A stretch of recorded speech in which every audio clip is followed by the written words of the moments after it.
Aravind tax நேயர்களுக்கு அன்பான வணக்கங்கள். நம்மளுடைய ரெகுலர் ஃபாலோவர் ஒருத்தர் எனக்கு ஒரு வீடியோ ஒன்று சென்ட் பண்ணியிருந்தாப்புல.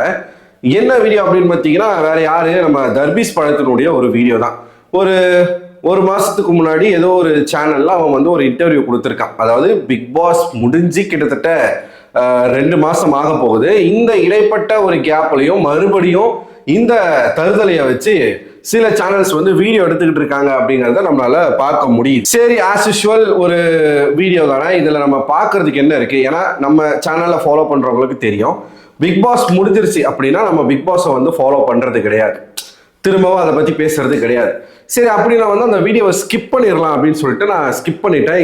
இத்தனை நாள் வரைக்கும் நான் அந்த வீடியோ பார்க்கல.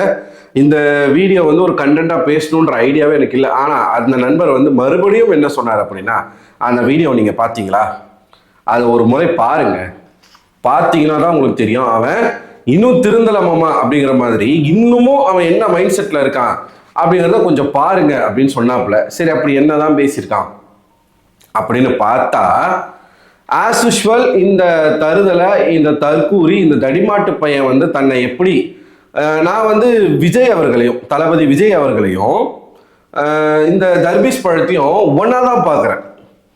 விஜய்க்கு எந்த அளவுக்கு தன் மனசுக்குள்ள ஒரு சுப்பீரியாரிட்டி காம்ப்ளெக்ஸ் இருக்கோ, ஆனா அதுக்கு அவர் தகுதியான ஒரு நபர், தன்னை அவ்வளவு உயர்வாக நினைத்துக் கொள்வதற்கு கொஞ்சம் அவருக்கு தகுதி இருக்கேன்னா, கிட்டத்தட்ட 30 வருஷமா நடிகரா இருக்காரு, ஹீரோவா இருக்காரு. இப்ப தமிழ் சினிமாவுடைய one of the top hero அப்படின்ற ஒரு அந்தஸ்தை பிடித்திருக்கிறாரு. அதனால அவர் தன்னை அப்படி நினைச்சுக்கிறதுல ஒரு லாஜிக் இருக்கு.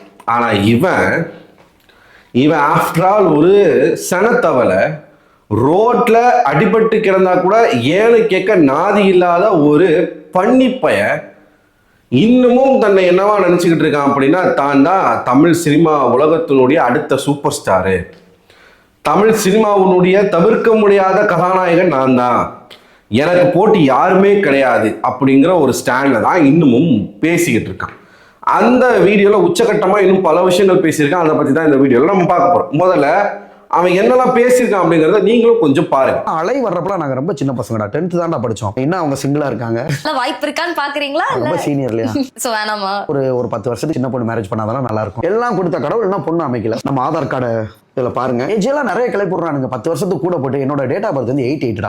எஸ்கே அண்ணாவுக்கு நாங்கள் இளமை. எங்க தமிழ் சினிமாவில் ஹீரோ ஆயிரோம்னா நிறைய பேர் பயப்படுறாங்கப்பா. ஃபேமிலி லைஃப் 35க்கு மேலே தான் இருக்கும். இப்போதான் அந்த தலைமை ஒர்க்காக ஆரம்பிக்குதான். வியானா நல்லா சமைக்குது, பேசாம வியானா மாதிரி ஒரு ஒய்ஃப் உங்களுக்கு அமைஞ்சா நல்லா இருக்கும். நான் ஹீரோவா நடிக்கணும், 50 லட்ச ரூபா தான் சம்பளம். நான் 88, அப்படி 90, 90. அமருதீன் பிரவீன் அவங்களாம் 91. அதிக சீனியர்னா கனியக்காவும் கானா வினோத் போய் கனியக்கானப்போ ஒரு தடவை கையெடுத்து கூப்பிட்டாங்க. சார் தயவு செஞ்சு நீங்க மட்டும் என் அக்கான்னு கூப்பிடாதீங்க, ஏன்னா 2 பேரும் ஆல்மோஸ்ட் சேம் ஏஜ் குரூப். இப்போ நானும் என்னோட ப்ரூஃபை காமிச்சு காட்ட சொல்லுங்க பார்ப்போம்.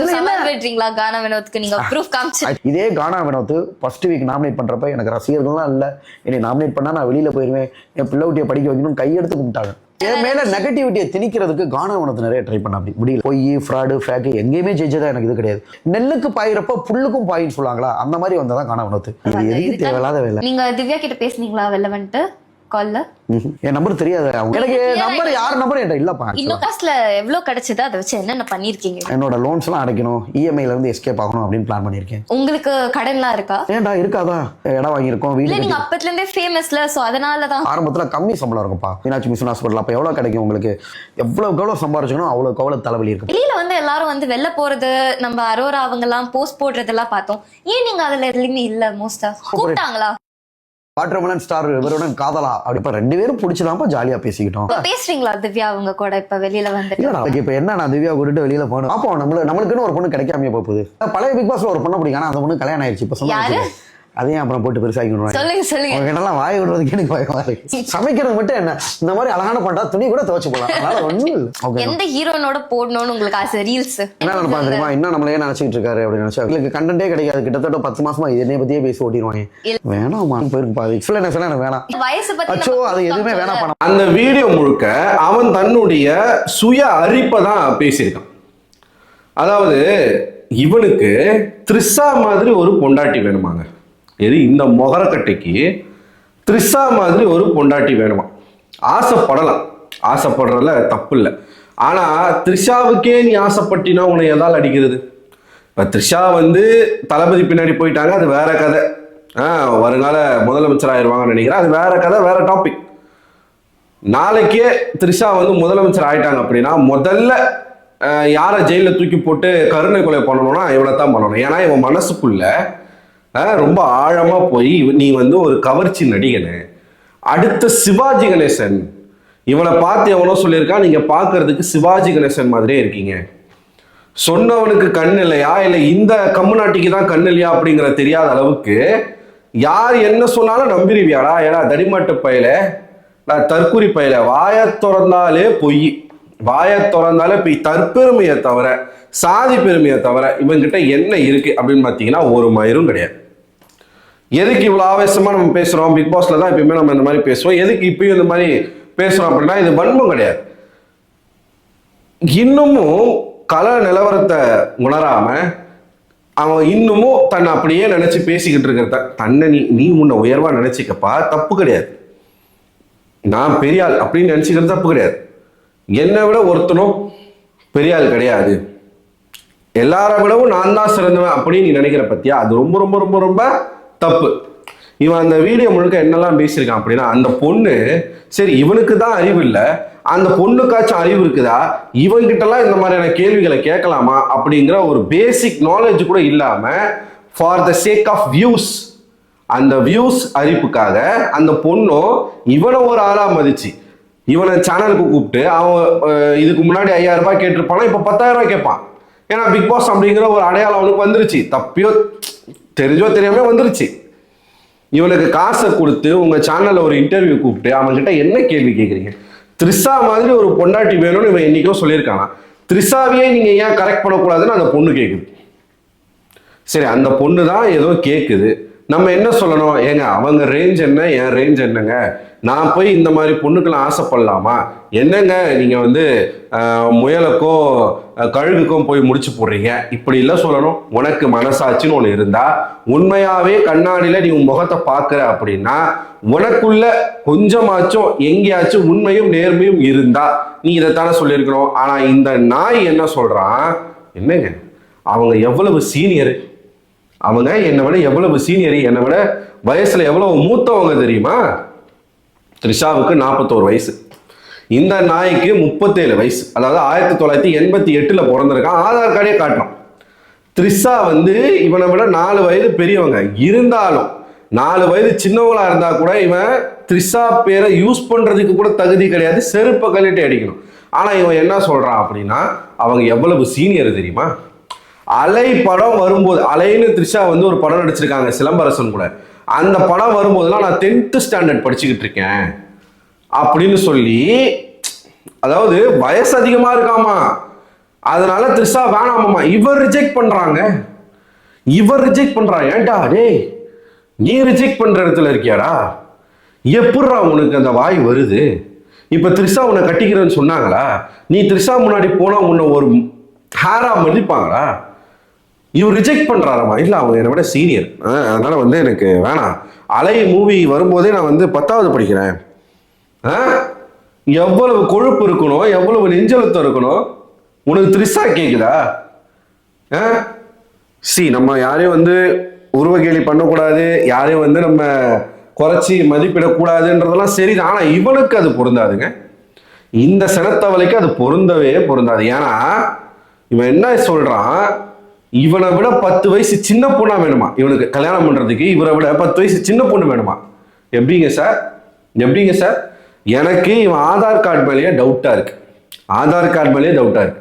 1980 சரி நீ 1988 பிறந்த தொலை, உன்னை பார்த்தா 37 வயசு ஆள் மாதிரியா இருக்க, 37 வயசு ஆள் மாதிரியா நீ இருக்க.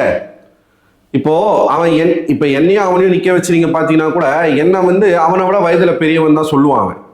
ஏன்னா அவன் ஆள் மனசுக்குள்ள அவனுக்கு வந்து என்றும் இளமை 16 நினைச்சுக்கிட்டு இருக்கான். புரியுதுங்களா நான் சொல்றது? இவர் ரொம்ப அப்படியே எப்படி சொல்றது, பாக்குறதுக்கு சிலம்பரசன் வந்து கோவில் படத்துல இருப்பார் இல்லையா, நல்லா ஸ்லிம்மா யங்கா அழகா, அந்த மாதிரி தான் இருக்கிறதாகவும், எனக்கு என்ன ஜஸ்ட் 37 தாங்க ஆகுது, சிவகார்த்திகேயனை விட நாங்கெல்லாம் ஜூனியரு.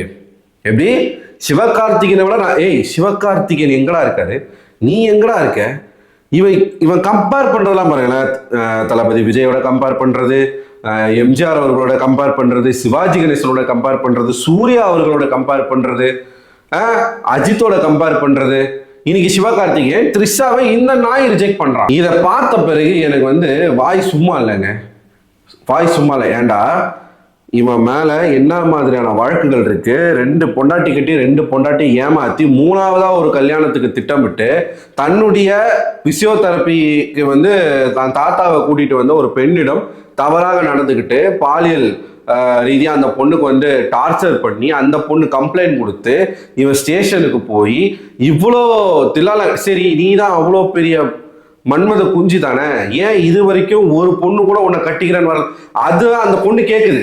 அந்த பொண்ணு கேட்குது, ஏன் உங்களுக்கு இன்னும் திருமணம் ஆகலை, ஏன் ஒரு பொண்ணு உங்களை வந்து கல்யாணம் பண்ணிக்க முன் வரல அப்படின்னு கேட்டா இவன் என்ன சொல்றான், எனக்கு நிறைய ப்ரொபோசல்ஸ் வந்துச்சுங்க, நமக்கு இப்பதானே கல்யாண வயசே வந்திருக்கு, எது 37 வயசு, இப்பதான் அவருக்கு கல்யாண வயசே வந்திருக்கான், இப்பதான் வந்து நமக்கு அந்த குடும்ப பாரத்தெல்லாம் ஏத்துக்கிற மாதிரியான ஒரு வயசு வந்திருக்கு, கடவுள் எல்லாத்தையும் கொடுத்துட்டான், எனக்கு சொத்து கொடுத்துட்டான், அந்தஸ்து கொடுத்துட்டான், புகழை கொடுத்துட்டான், ஆனா ஒரு நல்ல பொண்ணு மட்டும் கொடுக்கல. 10 வயசு சின்ன பொண்ணு வேணுமா, 37 வயசு 27 வயசு பொண்ணு, 27 வயசு வரைக்கும் பல பெண்கள் வந்து கல்யாணம் பண்ணிக்காம இருக்கிறது கிடையாது. இருந்தாலும் இப்ப ஆசையை பாருங்களேன், அதுல பில்டப் என்னன்னா, நிறைய பொண்ணுங்க எனக்கு அப்ரோச் பண்ணிட்டு தான் இருக்காங்க, நிறைய பேர் வந்து நம்மகிட்ட பேசிட்டு தான் இருக்காங்க, நமக்கு என்னமா வயசாயிருச்சு, நமக்கு என்னமா வந்து இதுவாயிருச்சு, இன்னும் காலங்கள் இருக்குல்லையா அப்படின்றான். முட்டி செத்த முட்டா பையில, நீ நடக்கிறதே இப்பயே சப்பானி மாதிரி நடந்துகிட்டு இருக்க, இன்னும் ஒரு 5 வருஷம் கழிச்சு நீ வந்து என்ன நிலைமையில இருப்ப, ஒரு பொண்ணால இவன் முகத்தை வந்து எனக்கு இவன் பேசுறதெல்லாம் பார்க்கும்போதுல உண்மையாவே பெண்களுக்கு இவனை பிடிச்சிருக்கோ அப்படின்லாம் நான் யோசிக்க ஆரம்பிச்சேன். ஒருவேளை இவன் உண்மையத்தான் சொல்றானா, ஏன்னா இவ்வளவு கான்பிடண்டா ஒருத்தனால எப்படிங்க பேச முடியும், அப்படிலாம் நான் யோசிக்க ஆரம்பிச்சிட்டேன். இன்னொன்னு, கானா வினோத் அவர்கள் இன்னமும் இந்த சாதிய குணம் வந்து இவன் உடம்புக்குள்ள இவன் மனசுக்குள்ள அப்படியே ஒட்டிக்கிட்டு இருக்கு அப்படிங்கிறத கனப்பொழுதும் காட்டிக்கிட்டே இருக்கான். இந்த பிக் பாஸ் வீட்டுக்குள்ள ரீஎன்ட்ரி போனப்ப எப்படி வந்து கானா வினோத் பணப்பட்டி எடுத்துட்டு போகும்போது இவன் அழுதான், எவ்வளவு சீன் போட்டான். இப்போ பிக் பாஸ் முடிஞ்ச எத்தனை நாள் ஆகுது, 3 மாசம் கிட்ட ஆக போகுது, இன்னமும் கானா வினோத் மேல வன்மத்துல இருக்கிறாங்க. கானா வினோத் என்னதான் ஃபேமஸ் ஆனாரு, இந்த மக்களை வந்து இவனை ஃபேமஸ் ஆக்கி விட்டாங்க இல்லையா, அவங்கள வந்து செருப்பு கழட்டி அடிச்சா இவன் திருந்துவான். ஏன்னா இவன் வந்து என்ன சொல்றான், நான் தாங்க பயங்கர ஃபேமஸா இருந்தேன், என் கூட இருந்து கானா வினோத்துக்கு வந்து அந்த ஃபேமஸ் வந்து ஒட்டிக்கிச்சு, கானா வினோத்தை விட நான் தான் வந்து பயங்கர ட்ரெண்டிங்ல இருந்தேன், நான் தான் வந்து ஓட்டிங்ல டாப்ல இருந்தேன். அதுல ஒரு சொன்னாங்க, நெல்லுக்கு பாயிரப்ப புல்லுக்கும் கொஞ்சம் பாயம் இல்லையா, அந்த மாதிரிதான் கானா வினோத்துன்றார். அதாவது இவர் வந்து நெல்மணி, ஆமா, இவருக்கு தண்ணி பாய்ச்சும் போது புல்லுக்கும் கொஞ்சம் தண்ணி போகும்ல, அந்த மாதிரி இவருக்கு மக்களுடைய ஆதரவு வந்த மாதிரியே இவர் கூடவே இருந்த கானா வினோத்துக்கு வந்து, அந்த கானா வினோத்து வந்து புல்லாமா இவன் நெல்லாமா, வாயில நல்லா வருது அசிங்கமா, இது வந்து சோசியல் மீடியா அப்படிங்கிறதுனால கண்ட்ரோல்டா பேசிக்கிட்டு இருக்கேன், இல்லைன்னு வச்சுக்க, நெல்லுக்கு பாயும் போது புல்லுக்கு பாயும், இந்த டைலாக் எல்லாம் வேற பேசிக்கிட்டு இருக்காப்புல. அடுத்து அந்த ஆங்கர் வந்து கேட்குறாங்க, அந்த விஜய் அந்த பொண்ணு கேட்குது, ஏன் பிக் பாஸ் விட்டு வெளியில வந்து எல்லா கண்டஸ்டன்ட்டும் வெளில போறாங்க, சுத்துறாங்க, கேங் அப் பண்றாங்க, வைப் பண்றாங்க, எதுலையுமே நீங்க இல்லையே ஏன் சார் அப்படின்னு கேட்டா, இவருக்கு அவங்க கூட போற அளவுக்குலாம் வந்து டைம் இல்லையா. இவருக்கு வந்து இவரை வந்து எல்லாரும் காம்படிட்டர், அதாவது பிசியோதெரபி திவாகர் வந்து காம்படிட்டர் கிடையாது, ஹீரோ திவாகர் வந்து காம்படிட்டர், என்ன எல்லாருமே காம்படிட்டரா பாக்குறாங்க, இவ்வளவு ஷார்ட் டைம்ல ஒருத்தர் ஹீரோ ஆயிட்டான்டா, எந்த படத்துல இவன் ஹீரோவா நடிச்சான், டேய் இவன் நடிச்ச ஒரு படம் வெளில வந்திருக்கா, சீரியஸா நான் எந்த படத்தையும் பார்த்தது இல்லை, ஏதாவது ஒரு படம் இவன் நடிச்சது வெளில வந்திருக்கா, எனக்கு கமெண்ட் செக்ஷன்ல போடுங்க, நான் பாக்குறேன், நீ என்னடா பண்ணிட்டு இருக்க, நீ எந்த படத்துல நடிச்ச, என்ன உன்னை யாரு ஹீரோவா ஆக்குறன்னு சொன்னா, உனக்கு யாரு இந்த, எனக்கு ஆச்சரியமா இருக்கு, இவனை பார்க்கும்போது ரொம்ப ரொம்ப ஆச்சரியமா இருக்கு, இவனுக்கு யாரு வந்து அந்த ஒரு மனசுக்குள்ள அந்த ஒரு ஆசையை தூண்டுனது, நம்மெல்லாம் ஒரு ஹீரோ ஃபேஸ் அப்படின்னு சொல்லி, அது முகமாடாது, அது முகமா புடிச்சு வச்ச பொறி உருண்ட மாதிரி கூட நீ இல்லை, அதுவாது சாப்பிட நல்லா இருக்கும், நீ அதுக்கும் உதவ மாட்டேன், இது ஒரு முகம். சிவாஜி கணேசன், அதாவது சிவாஜி கணேசன் ஃபேஸும் பார்த்தீங்கன்னா சப்பியா இருக்கும், இவன் ஃபேஸும் அந்த மாதிரி இருக்கவும் இவன் சிவாஜி கணேசன் தன்னை நினைச்சிட்டான், இவனால கலாய்க்க சொல்லியிருப்பான். திவாகரை பொறுத்த வரைக்கும் யாராச்சும் திவாகரை வந்து கலாய்க்க சொன்னாங்கன்னு வச்சுக்கோங்களேன், இந்த ஆள் அதுதான் உண்மை நம்புற ஆளு, அவன் கலாச்சிருப்பான் ஆக்சுவலா, ஆனா இவன் அதை வந்து கிரெடிட்டா எடுத்துப்பான். அப்படிப்பட்டால் அந்த மாதிரி வேணா கலாய்க்க சொல்லி இவன் உண்மையாலுமே என்ன நினைச்சிட்டான், நான் தான் அடுத்த சிவாஜி. இப்போ பார்வதி பாத்தீங்கன்னா விஜய் சேதுபதியுடைய ஒரு வெப் சீரிஸ்ல நடிச்சிட்டு இருக்காங்க, காட்டான் அப்படிங்கிற ஒரு படத்துல நடிச்சிட்டு இருக்காங்க. பார்வதி கூட இவனை மதிக்கிறது கிடையாது, கால் பண்றது கிடையாது, யாரும் திவாகரோட டச்சில் இல்லை. இதான் கலை யதார்த்தம். இவனை அப்படியே தூக்கி வந்து வெளில அனாதை மாதிரி தூக்கி வீசிட்டாங்க எல்லாரும். இங்கன்னா இவன் அதுக்கான தகுதியான நபரே கிடையாது. யாரு இந்த சனத்தவளை, இவங்கெல்லாம் இவன் கூட பழகுற அளவுக்கு இவனுக்கு தகுதியே கிடையாது. அதனால தூக்கி போட்டாங்க. எல்லாரும் ஒன்னா இருக்கிறாங்க, யாரும் இவனோட இல்ல. இவன் அந்த அசிங்கத்தை மறைக்கிறதுக்கு என்ன சொல்றான்னா, ரொம்ப பிஸியா இருக்கேங்க, அவங்க கூட போய் சுத்துற அளவுக்குலாம் நமக்கு டைம் கிடையாது. அதாவது அவங்களாம் வெட்டியா இருக்காங்களாமா, அவங்களுக்கெல்லாம் எந்த வாய்ப்பு கிடைக்கலையாமா, அதுக்கப்புறம் சுத்திக்கிட்டு இருக்காங்களாமா. இவரு ரொம்ப பிஸியா இருக்காராமா, அதனால இவரால அவங்க கூட போக முடியல. அந்த பொண்ணு மறுபடியும் மடக்கிறதுக்கு என்ன கேக்குது, யாருக்காச்சும் ஒருத்தருக்கு ஃபோன் பண்ணுங்க, யாரோட நம்பராச்சும் வந்து ஃபோன் பண்ணுங்களேன், பேசுங்களேன், நீங்க ஃபோன் பண்ணினா யாரும் எடுக்கிறாங்களா பார்க்கலாம். அந்த பொண்ணு மொக்க பண்ணுது. இவன் அப்பயும் எதுக்குமா அதெல்லாம், எதுக்குமா அதெல்லாம், யார் நம்பரும் என்கிட்ட இல்லடா, நான் யார் நம்பரையும் வச்சுக்க மாட்டேன், நான் யார்கிட்ட பேச மாட்டேன், தங்கச்சின்னு முருகன பார்வதி நம்பர் கூட என்கிட்ட இல்லை, கொடுக்கல யாரும். அதான் உண்மை. இவனை நம்பி இவனுக்கு யாரும் அவங்களுடைய அலைபேசி என்ன கொடுக்கல. ஆனா இவன் அதை எப்படி வந்து பில்டப் பண்றானா, என்கிட்ட நானும் யார் நம்பர் எல்லாம் வச்சுக்க மாட்டேன். ஆனா நீ வேறமா, அவங்க வந்து வெட்டியா சுத்துறாங்கன்னா அவங்க சுத்துற மாதிரி நமக்கு சுத்துறதுக்குலாம் நமக்கு டைமே இல்லடா.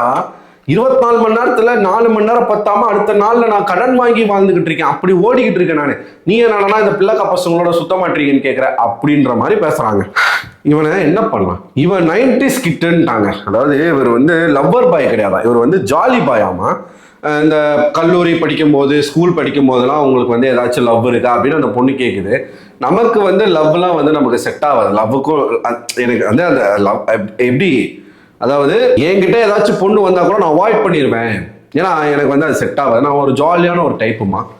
90s கிட்டாடாடி, ஏண்டா டே, ஏண்டா தாத்தா, இன்னும் ஒரு 4 வருஷத்துல வந்து, அதாவது ஆக வேண்டிய நேரத்துல உனக்கெல்லாம் கல்யாணம் ஆயிருந்தா இந்நேரத்துக்கு பேரை எடுத்துருப்ப நீ. இவர் வந்து 90s கிட்டாமா, 80s கிட்டா. நீ 88ல தானே பிறந்தா, நீ எப்படா 90s கிட்டாவ? 90s கிட்டுன்னு வாய் கூசாம சொல்லிக்கிட்டு இருக்கான். இன்னும் நிறைய வந்து பேசியிருக்கான். இதுல முக்கியமா ஒரு விஷயம் என்னன்னா, இவன் வந்து எப்பயுமே தன்னை வந்து ஒரு பில்டப், அதாவது நான் ஆண்ட பரம்பரை, நான் என்கிட்ட அவ்வளோ சொத்து இருக்கு, என்கிட்ட அவ்வளோ பணம் இருக்கு, நான் அவ்வளோ சம்பாதிச்சிருக்கேன்னு சொன்னால, பிக் பாஸ் பணத்துல நீங்க என்னங்க பண்ணீங்க அப்படின்னு அந்த பொண்ணு கேட்டா, என் லோனு, என் இஎம்ஐ எல்லாமே நான் வந்து அடைச்சிருவோமா, வாங்கின கடன் எல்லாமே அடைச்சிருவோமா அப்படின்றான். அப்ப நீயும் ஒரு கடன்கார நாய் தான். வீட்டுக்குள்ள இருக்கும்போது வந்து நான் வெல் செட்டில்டு அப்படின்னு சொன்னதெல்லாம் புருடா தானே. ஏண்டா நீயே ஒரு ஓட்டர் ஸ்ப்ளெண்டர் பைக்கு, அந்த ஸ்ப்ளெண்டர் பைக்குக்கு வந்து செல்லான் மட்டுமே 40,000 ரூபாய்க்கு மேல நீ கட்டாம இருக்கிற, ஃபைன் கட்டாம இருக்கிற. இது எல்லாமே வந்து வெளியில வந்து ஊடகத்துல வந்துருச்சு. இவன் வந்து இன்னமும் தன்னை வந்து ஒரு சிங்கிள் பாய் அப்படின்னு சொல்லிக்கிட்டு இருக்கான். ஆக்சுவலி இவன் 2 பெண்களை திருமணம் செய்து அவர்களை ஏமாற்றி அவர்களால் விவாகரத்து செய்யப்பட்டு விரட்டி அடிக்கப்பட்ட ஒரு இப்போதைக்கு இவன் வந்து ஒரு காம கொடூரன், புரியுதுங்களா? ஆனா வெளியில வந்து பில்டப். நான் தயவு செய்து இந்த வீடியோ மூலமா நான் கேட்டுக்க விரும்புறது ஒன்னே ஒண்ணுதான், இவனை ஒரு ஆளா நினைச்சு தயவு செய்து இந்த மாதிரி யூடியூபர்ஸ், மீடியா சேனல்கள், யூடியூப் சேனல் எல்லாம் வந்து கூப்பிட்டு இன்டர்வியூ எடுக்காதீங்க. நீங்க எடுக்க அவன் தன்னை இன்னமும் வந்து சுப்பீரியரா நினைச்சிட்டு அவன் தன்னை பற்றி பெருமையா பேசுவதை தாண்டி மற்றவர்களை சிறுமைப்படுத்தி தாழ்த்தி அவங்கள வந்து அவங்களுடைய உழைப்பை வந்து அலக்களிக்கிற மாதிரி பேசுவதை அதை வந்து ஏத்துக்க முடியல. அது பார்க்கறதுக்கே நல்லா இல்லை. உங்களுக்கே தெரியுது அவன் ஒரு காமெடி பீஸ்ல, தெரிந்தும் ஏன் இதை பண்றீங்கன்னு தான் எனக்கு புரியல. ஸோ இன்னமும் இந்த தருதலை வந்து திருந்தாம தான் சுத்திக்கிட்டு இருக்கு அப்படிங்கிறது வந்து நல்லாவே தெரியுது. ஸோ இதை பார்க்கும் பொழுது நீங்க என்ன நினைக்கிறீங்க? உங்களுடைய ஜெனியூனான கமெண்ட்டை வந்து கமெண்ட் செக்ஷன்ல கமெண்ட் பண்ணுங்க. அண்ட் வரக்கூடிய 2026 சட்டமன்ற தேர்தல் ஏப்ரல் 23 நடக்குது. நீங்க ஓட்டு போடாம மட்டும் இருந்துடாதீங்க. இது வந்து ஒரு ஜனநாயக கடமை. ஓட்டு போடுறது, வாக்கு செலுத்துவது என்பது அனைத்து மனிதர்களுடைய ஆகச்சிறந்த கடமை. நீங்கள் வாக்கு செலுத்தாமல் தவிர்த்து வீட்டில் இருந்தீங்க அப்படின்னா நீங்க யாரை வெறுக்கிறீங்களோ அவங்களுடைய ஆட்சியின் கீழ் நீங்கள் வாழ நேரிடும். அதனால உங்களுக்கு யார் தோணுதோ அவங்களுக்கு ஓட்டை போட்டு வந்து வீட்டில் படுத்துருங்க. ஓட்டு போடாமல் இருக்காதீங்க. இந்த ஆண்டாச்சும் இந்த தேர்தலாச்சும் வந்து 100% வாக்குப்பதிவு நடந்திருக்கு அப்படிங்கிற ஒரு சாதனையை தமிழ்நாடு பண்ணுதான்னு பார்ப்போம். ஸோ உங்களோட கருத்துக்களை மறக்காம கமெண்ட் செக்ஷன்ல கமெண்ட் பண்ணுங்க. அடுத்த ஒரு வீடியோல உங்களை சந்திக்கிறேன். அதுவரை உங்களிடமிருந்து விடைபெறுவது நான் அரவிந்தன்.